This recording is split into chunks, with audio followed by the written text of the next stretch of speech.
I have got some key points that I want to raise, yeah? Because as you know, we will begin our final reply on Tuesday at 9 a.m. Although the time allotted is 2 days, I have a strange feeling it will be slightly more than that, yeah? Maybe 3, hopefully not 4, but we think definitely almost is going to be beyond 2. Okay, now, first I want to tell you that I have given you some summary previously, but I want to touch on some points which I think you may be concerned about. Now, I do not know whether you are fully appraised of the facts that there was this issue. How could Datuk Sri Najib have this knowledge or belief that monies in fact came from donations? Now you remember, even Datuk Sitam admits that there were monies from the Saudis. Now we have on proof that at least several tranches amounting to at least 642 million, not a small amount, were in fact sent from either the Riyadh Ministry of Finance, nothing less, Ministry of Finance in Riyadh, which is a Saudi Arabian Ministry of Finance, that sent it. Then there are others, like for instance, Prince Faisal and another prince. So they were altogether 3 individuals, all from Riyadh, that send the money to Datuk Sri Najib's account. Even that, Datuk Sri Najib never actually know, except that he believed that there's going to be a lot of money that came into his account and would be coming into his account. It is for that reason the bank was alerted, M-Bank was alerted, not only by the 4 letters from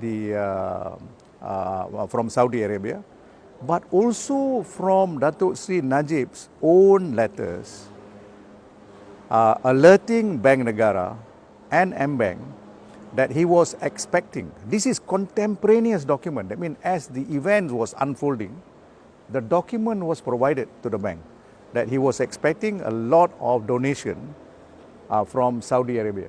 So this was stated even before the money came in, and then the money came in. Now, he also gave evidence, as you know, that there was this meeting with the Saudi king, the late Saudi king. Now, the defense, or rather the prosecution, made a lot of issue pertaining to these witnesses that we call. They say, is it on the 11th or is it on the 13th onward, but in the same month? The difference is only 2 days. This event took place 10 years ago. If we wanted to fix the evidence will be perfect. The dates we can ensure everybody says the same date, but we didn't tamper with the witnesses. We take their statement as it is. 2 witnesses said it was on the 11th. Same month, same year. One witness said he can't remember whether it was in the 11th because the official meeting started on the 13th. So he says most probably it was 13th, according to one witness, the minister, Datuk Sri Anifah Aman. But Minister Khair, the ambassador, and Datuk Sri Najib think it was on the 11th. So the question that I want to ask you, Datuk Sitam himself said in his submission that when witnesses give evidence, there will be some irregularity because no witness gave a perfect evidence because of memory, lapse of time of 10 years and all that. So in this case, you just have to think about, are these discrepancies material? Because all these witnesses, these are powerful witnesses. They are ex-ministers, Minister of Foreign Affairs, Minister in charge of Tabung Haji and Religious Affairs, and Datuk Sri Najib himself, and our own ambassador, who is completely independent. and he says this meeting took place. And what is important is, after the meeting, you remember, we said this before, they were walking away from the king. They were going towards their car. They had to pass through this corridor-like thing. Remember, of paintings, horses and all that? Datuk Sri Najib actually asked two of the ministers, did I hear correctly that he wants me to open private account for the money to come in, the financial help to come in? And the two ministers confirmed. That's what we heard.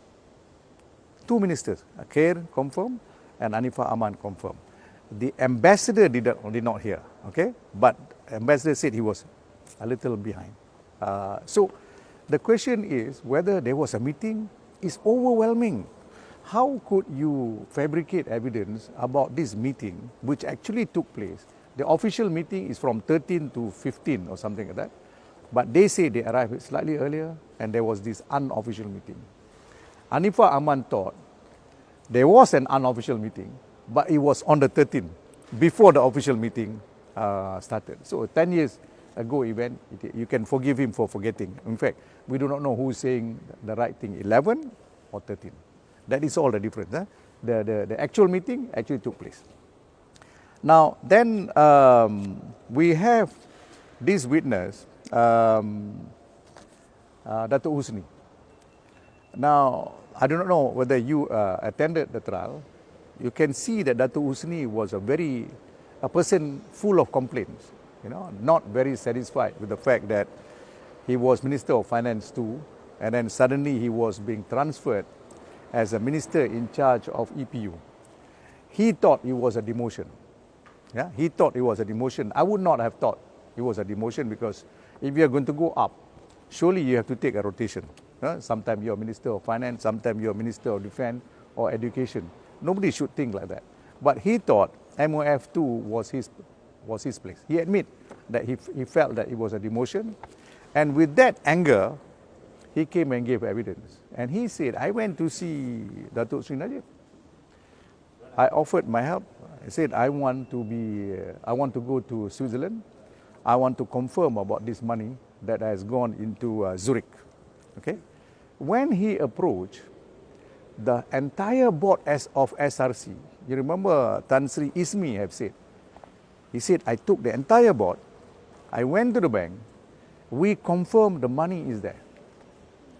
The money, remember the first 2 billion, and there was another 2 billion that went to Hong Kong and all that, but he said the money that we sent was still there, the bank assured it to us. Now, that testimony came out from Tan Sri Ismi. I want to ask you this question. The judge asked, the trial judge asked Tommy Thomas and say, what is so difficult about confirming this? Can you confirm if the money was there? Because witnesses are saying the money was there. And Tommy Thomas, as an AG, had the audacity of saying, I will have to check on this. This is when he was already prosecuting this case. How can the prosecution or MACC have not checked this matter about the money of slightly less than 2 billion being in Zurich? Okay? So I think this is another matter that either the prosecution or the MACC has been hiding from us, because if the money is there, as we think it is, because the entire board think it is there, then where is this element of at least half of the 4 billion being missing? Now, the other set of money is in Hong Kong, Julius Baer and the Falcon Bank. No evidence was given by the prosecution. You see, we cannot investigate. Datuk Sri Najib cannot investigate because he's not in SRC.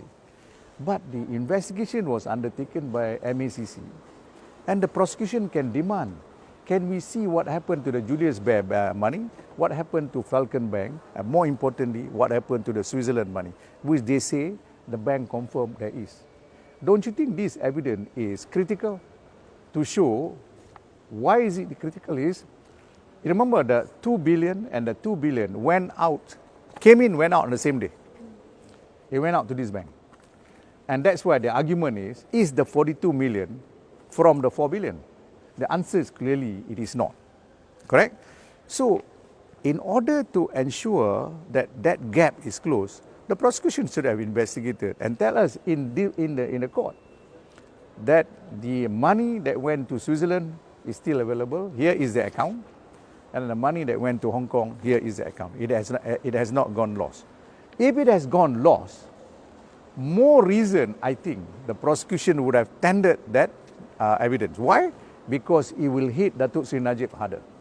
So we now wonder why they have not produced those evidence. And I suspect they do not produce those evidence because those 4 billion, at least most of it, is still intact in the 3 banks. Why it is frozen? You see, as an AG, Tan Sri Tommy Thomas, he would have easily been able to convince these banks, especially the Swiss one, because the money is from SRC, the money is from QAP. Why do you freeze it? It doesn't matter what happened in between about the 42 million. We're talking about SRC money. Why are you freezing my money? As an Attorney General, he could tell that to the Swiss authority. You have to unfreeze it and send it back to us. He could have gone to Hong Kong, confront Falcon Bank and Julius Baer with the same way that he could do it with Switzerland. None of this happened. So Husni came along after all this thing has been done. Husni, you can see from the personality of Husni, with the greatest of respect to him, the Malay will call him a bit lembab and lembek. He suggested that he goes to Switzerland.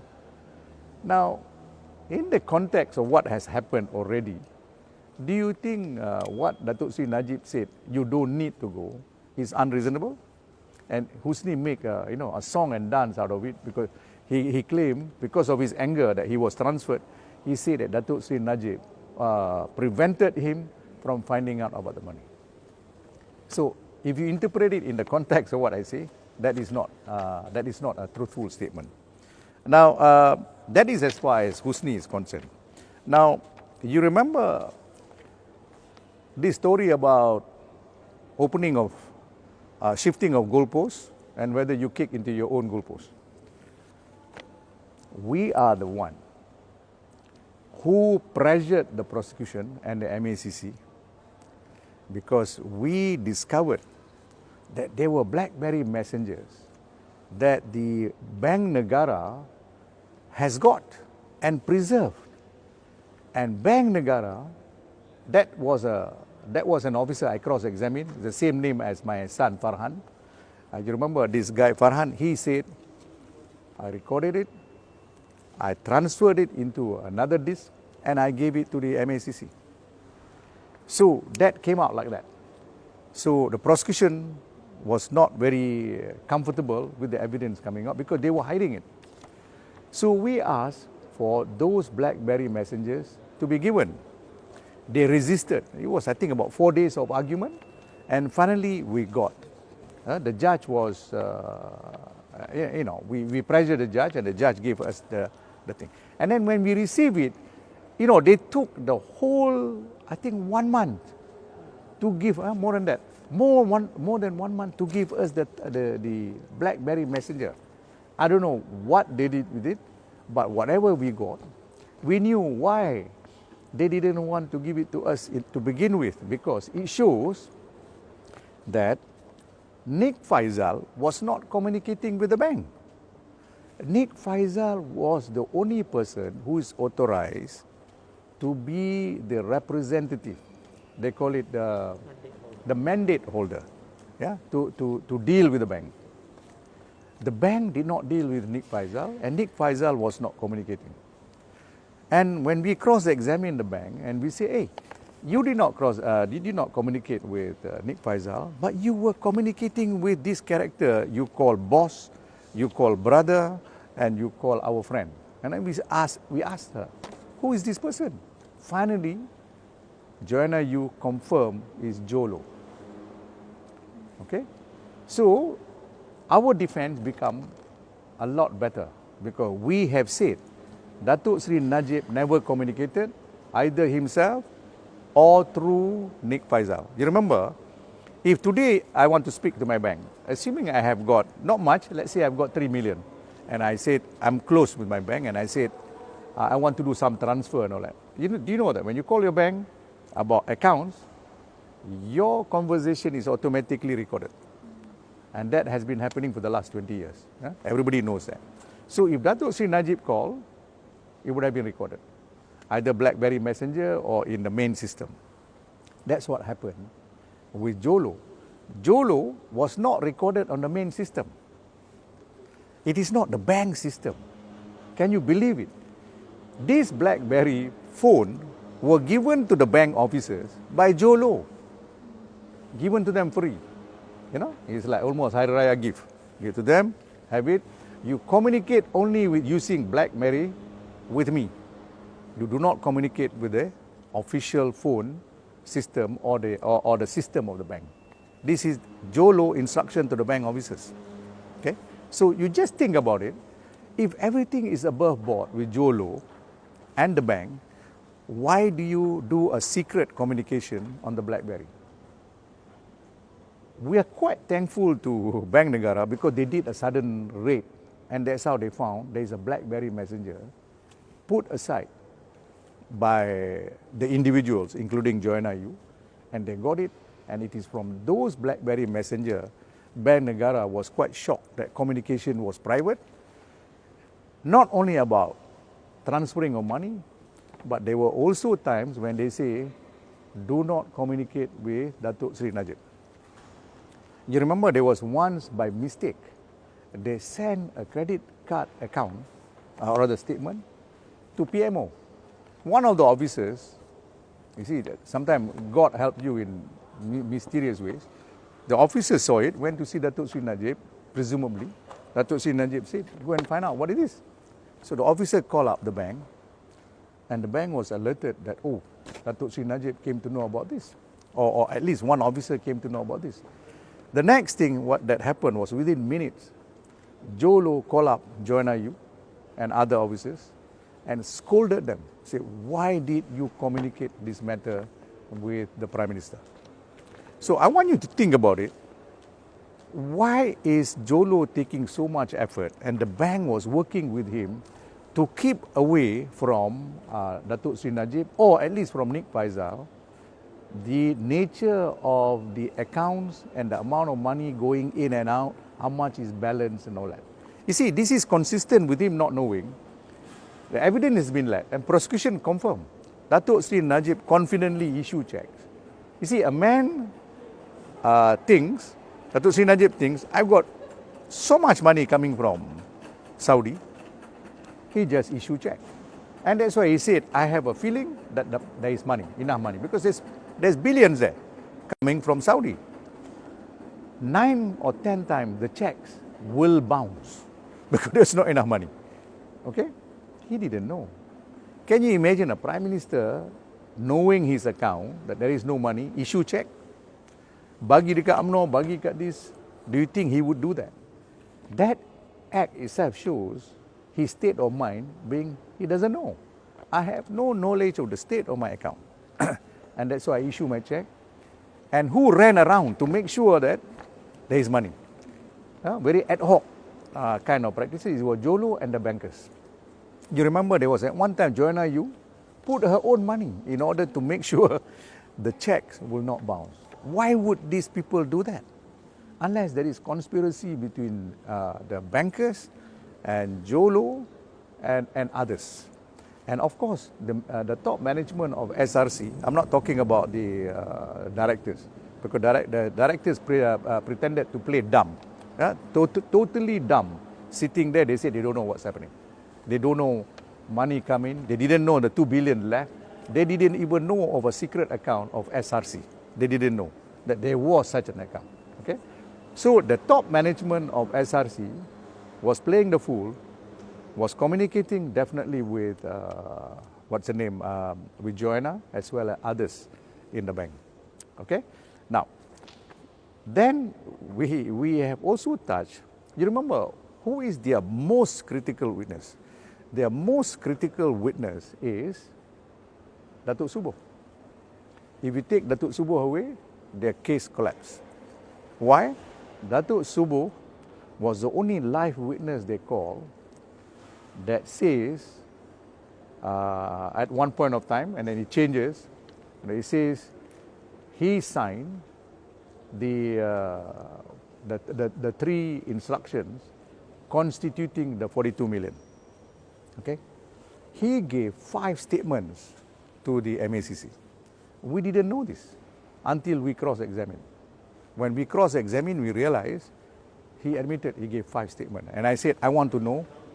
That was during my cross-examination. I said, I want to know what are the dates. So they gave the dates. Some dates before the election of 2018, some dates just after the 2018, and some dates when he was pressured by MACC to come back. You remember he ran away to Bangkok, he ran away to Indonesia, and he ran away even to Dubai. Emirates, somewhere. And he was hunted down and he came back. And he confirmed out of the 5 statements, 2 statements, he denied that is his signature. Okay? He denied it is his signature to the MACC. But when he was called to give evidence, the MACC, together with the prosecution, prepared witness statement. In the witness statement, surprise, surprise, he said, yeah, it is my statement. It is my signature. He said that. Okay? All these came out during cross-examination. So we confronted him with the transparencies, you remember? He was shocked because all 17 signatures look like one. It's superimposed on top of the other. You understand? So he then said, I would not have said this is my signature if the MACC had showed it to me the way you showed it to me in court. So he was complaining about the way MACC recorded his statement. All right? Now, because MACC obviously just show him one by one. Now, you remember Datuk Sitam said, so what? The check cleared it. What do you call it? SRC never complained. This is in the context, the bank is complicit in some kind of conspiracy. Remember, I've just told you already. Who is in SRC? Who prepared those checks? Because now this witness said, it's not my signature. And what is worse, Datuk Sitam has made it worse because he said, forget about yours. Even Nick Faisal's signature is also forged because it's all look like one signature cut and paste. Okay? So the prosecution now say, it doesn't matter because they're trying to follow the judge's argument. You see, you must know the judge is from a background of banking. He was in Maybank before. And then he practiced in Security Commission. He says, nothing wrong, what? He said. In his ground of judgment, he said, there's nothing wrong. Because this is a usual thing. You try to send your check today to your own bank, even for a miserable 1,000 ringgit. If your signature doesn't match, or you say, can I send it to you by way of fax? Unless you arrange properly with the bank, they will not oblige. Now, the arrangement with the bank is this. I will send you by way of email the scanned copy. Okay? And then I will follow within 48 hours the original hard copy. Okay? Datuk Sitam's argument will be good if the scanned copy that went and then subsequently the hard copy that went is matching. Okay? The hard copy, whenever it was sent, out of 17, only I think about 6 that went, hard copy. Okay. When we got the hard copy, we compared with the scanned copy, which is supposed to be identical. This document, the signature is different from the one they sent. The one that is scanned is Datuk Subuh's signature, but he didn't sign it because they took it from cut and paste. But when the bank said, we want the hard copy, where is your hard copy? They were forced to forge with free hand on the hard copy. And when I showed Datuk Subuh, he says, this is not mine. All the 7 that I showed him, he said, this is not mine. You remember I told the story of the signature being fat. He looked like a fat turkey as compared to the scanned copy, which is his signature, which was a lot thinner in size and also in the figure. So quite clearly, They could not prove who moved the 42 million. Who moved the 42 million from SRC?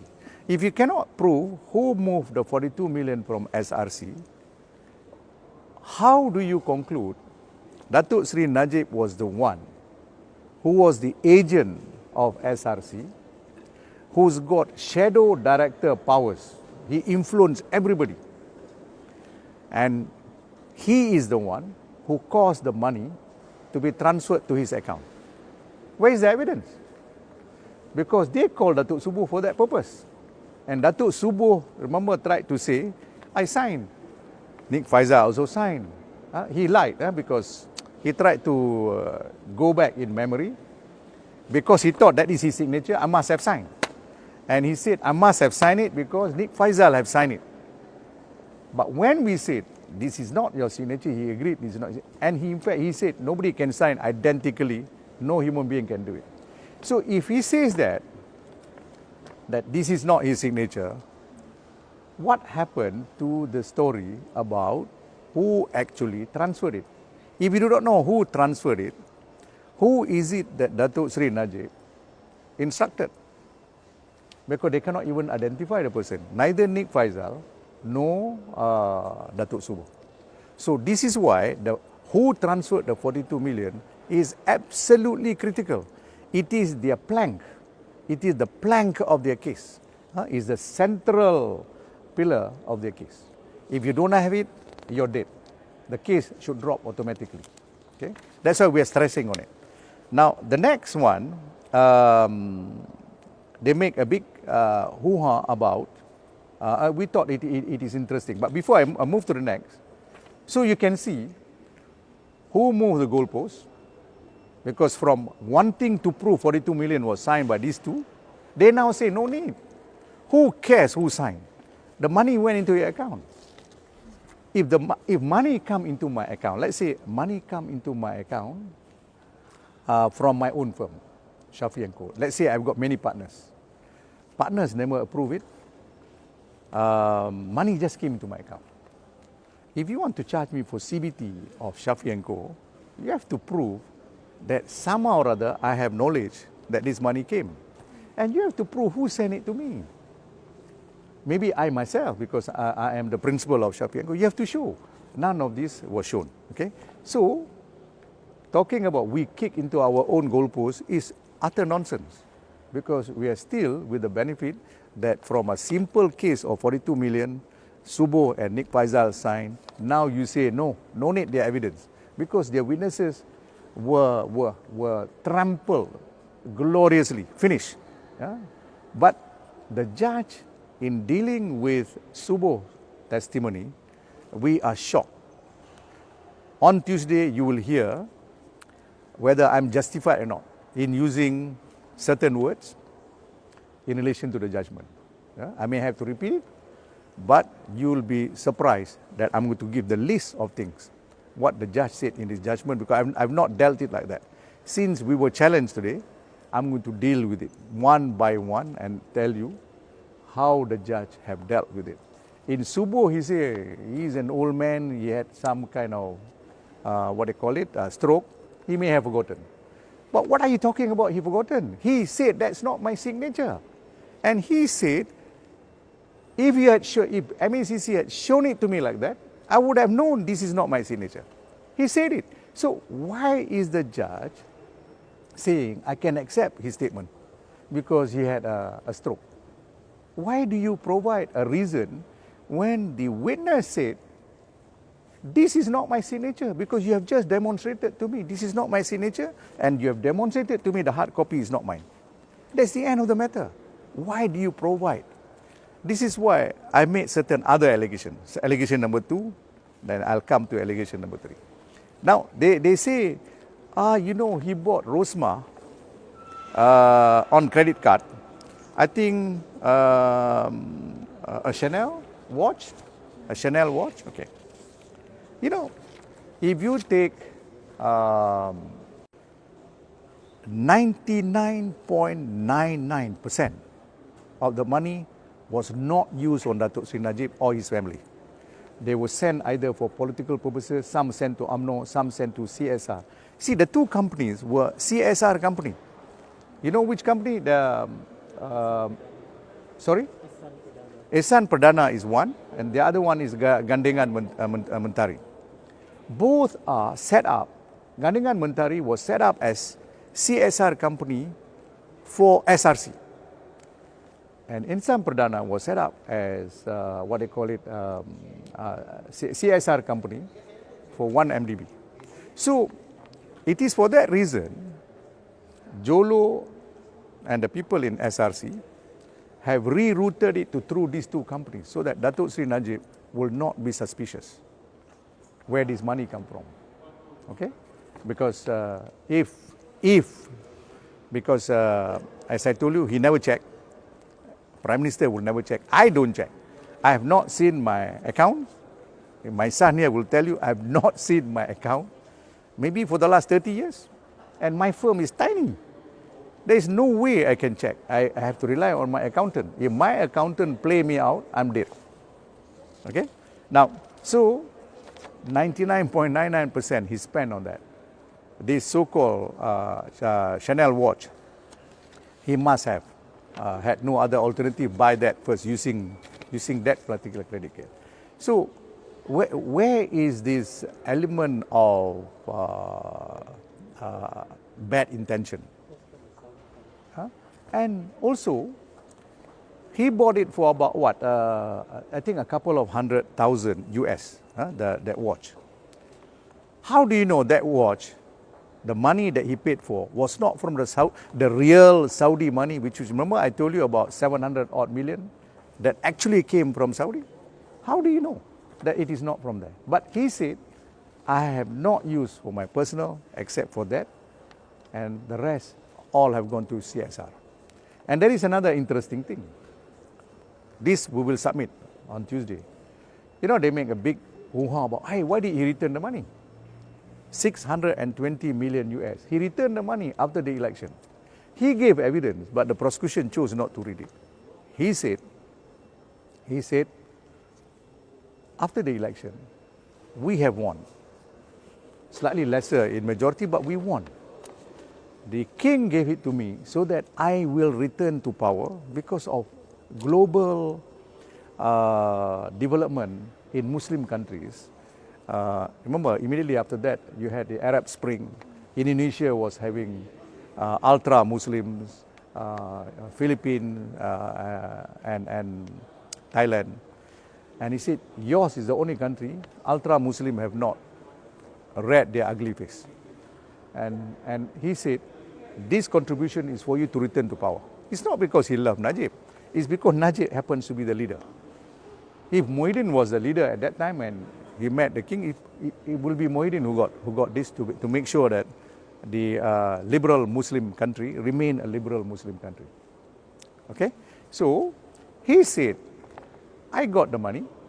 I spent for the election about 300 odd million ringgit. And then I found 2.6 billion was still in my account. You know why 2.6 billion? When they sent, it was 685. 685 when they sent, it was 2.6 billion Malaysian. But when he sent back 620 million US, the exchange rate improved in our favor. That means our money drops. So it was still 2.6 billion, although he has used 300 million. You understand? So he sent back. The question was, why did you send back? And why didn't you send it to the king? The money that came, 685, came from Singapore account, which Datuk Sri Najib, neither anybody except perhaps somebody else, would know this money that came from Singapore is from where. Datuk Sri Najib assumed, because the Arabs donate money, do not want them to be associated with it. They do not want to be. It's not like a typical Muslim concept. If the right hand gives, even the left hand must not know. So Datuk Sri Najib thought, okay, the money, it doesn't matter. We are expecting 1 billion US from the Arab, and about 1 billion US came, which makes it 2.6 at that time. Okay, about that much came. So why should he be suspicious? All right, that's the answer. Why did he send it? Where did he send it? He sent it to the same people account that sent it to him, because he doesn't know who is behind the account. He instructed the bank, and this is another interesting one. He told the bank, please remit this money, the one that I received from donation of the Arabs, back to the same account, because I do not need to use it anymore because the election is over. That was the testimony. So he did provide the reason. There's nothing ridiculous about it. Why did you take from the king and then you send it to Singapore? It's because it came through Singapore. Some came from Riyadh, some came from Singapore, and some may have come from elsewhere. So the biggest chunk, 685, came from Singapore account. He does not know who is the account holder. So he sent back after the election, the remainder, because he said, I felt not comfortable, too much money in my private account. So that brings you another interesting question. If he is a scoundrel, a thief, the money has come into his account, why send back? You already got it. After all, you're a prime minister. As Tommy Thomas said, he escaped because he was a prime minister, all-powerful. So if you're all-powerful, you brought so much money, you stole it from SRC, why send it back? Okay? Now, so far, do you have any question? I think I've covered almost all. Yeah, almost all I've covered. So what do you think of the appeal hearing so far? I think the judges are very interested. I think the judges in the Court of Appeal, I see that they are very troubled by the ingredients of Section 23, which is abuse of power. They're very troubled by the ingredients of Section 409, which is CBT. Okay? The AMLA thing is consequential. If you win the two sets of charges, AMLA will fall automatically. Now, there are a lot of questions being asked as to, in CBT, for instance, the judges were very concerned about this shadow director finding by the judge. You will hear this from Tuesday. And in fact, you'll be quite shocked by what we are going to say, because we just found out there's a lot of nonsense in the finding by the learned judge, with the greatest of respect. Okay? Even legally, it is completely unsound. All right? Is there any other question? You feel a good sense that the appeal will be allowed? We are always confident. In fact, from the High Court, I thought the defense ought never have been called. That's always been our situation. When the defense was called, I was shocked, but I thought maybe the judge want to play safe. Okay? But of course, the situation changed now, and I am as confident as I was in the High Court.